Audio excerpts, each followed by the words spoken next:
যে রাজা ওইটা বানাইছিল উনি হয়তো খুব যত্ন সহকারে বানাইছিল। হ্যালো ভিউয়ার্স, আমরা এখন আছি এশিয়ার সবথেকে বড় গ্রাম বানিয়াচুঙে। তবে এখন বানিয়াচুঙের সবচেয়ে ঐতিহ্যবাহী জায়গা বানিয়াচুঙের রাজবাড়িতে আছি। যদিও গত 2 দিন আগে ওখানে আসার চেষ্টা করছিলাম, তবে সপ্তাহে সেটা শুধুমাত্র 2 দিন খোলা থাকে। এটা হচ্ছে শনিবার এবং শুক্রবার, আবার বিকাল 4টা থেকে 6টার সময়, মানে খুব সীমিত সময়ের জন্য।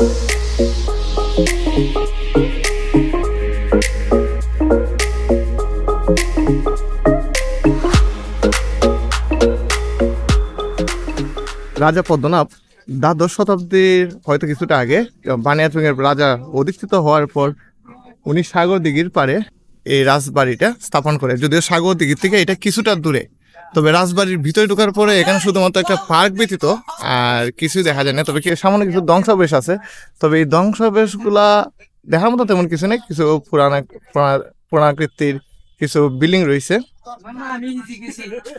তবে এখানে দূরে ওই দিকটা দিয়ে এখানে কিছু একটা লেখা আছে। এখানে আসলে লেখাটা অনেক ওল্ড টাইপ কিছু মনে হইতেছে, যদিও এটা পুরোপুরি লেখা বোঝা দিতেছে না। তবে এখানে মধ্যে 1960 এমন একটা ওয়ার্ড লেখা আছে, রাজবাড়ি ইয়াহা খান এমন টাইপ কিছু। আসলে এই রাজবাড়ি দেখে একটা জিনিস মনে হয়, বিশেষ করে হয়েছে যে ক্ষমতা চিরস্থায়ী থাকে না। হয়তো এখানে যারা রাজা ছিলেন তারা হয়তো কোনো এক সময় ভাবছিল যে তারাও ক্ষমতার দাপট বা এমন অনেক কিছু তাদের মধ্যেও ছিল, কিন্তু সময় কাল এক সময় যে থাকে না, তার খুব সুন্দর একটা উদাহরণ হইতে পারে এই রাজবাড়িটি। তবে ঘোরার জন্য এবং রিল্যাক্সেশনের জন্য এই বাড়িটা এখন খুব সুন্দর একটা প্লেস হতে পারে। যদি আমাদের আশেপাশে এমন কোনো প্লেস নেই যেখানে ঘোরা যায়, তো এই প্লেসটাতে আসলে আপনার মন ভালো হবেই, এটা বলা যায়।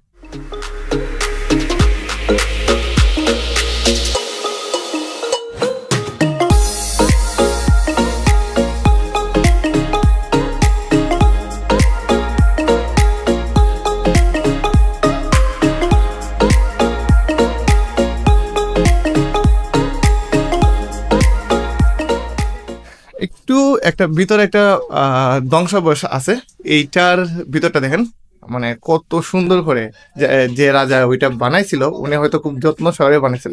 এখন দেখেন এত বড় রাজবাড়ির শুধুমাত্র এই ফাটল বিল্ডিংটা ছাড়া আর কিছুই নাই।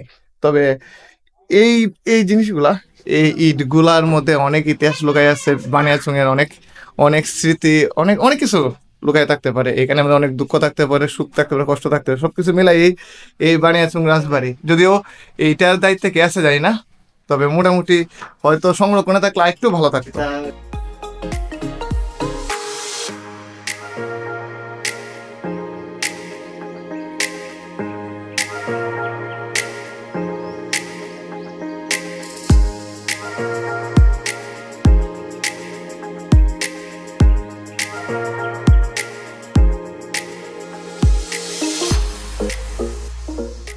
রাজবাড়ির গেটের ঢোকার শুরুতে এবং গেট থেকে বের হওয়ার শেষ দিকটাতে একটা পুরান একটা মসজিদ আছে, যা খুব একটা বেশি পুরনো হবে না, তবে এটা রাজবাড়ির সৌন্দর্যকে বর্তমানে আরো বাড়িয়ে তুলছে।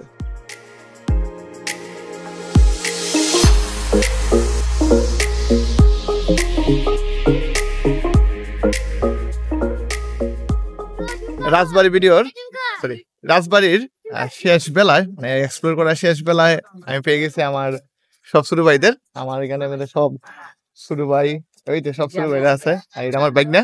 তো সবাইকে নিয়ে রাজবাড়ি এক্সপ্লোর শেষ। এখন আমরা যাচ্ছি সাগর দিঘির ওই পারে। দেখা হবে আবার সাগর দিঘিতে। ধন্যবাদ সবাইকে।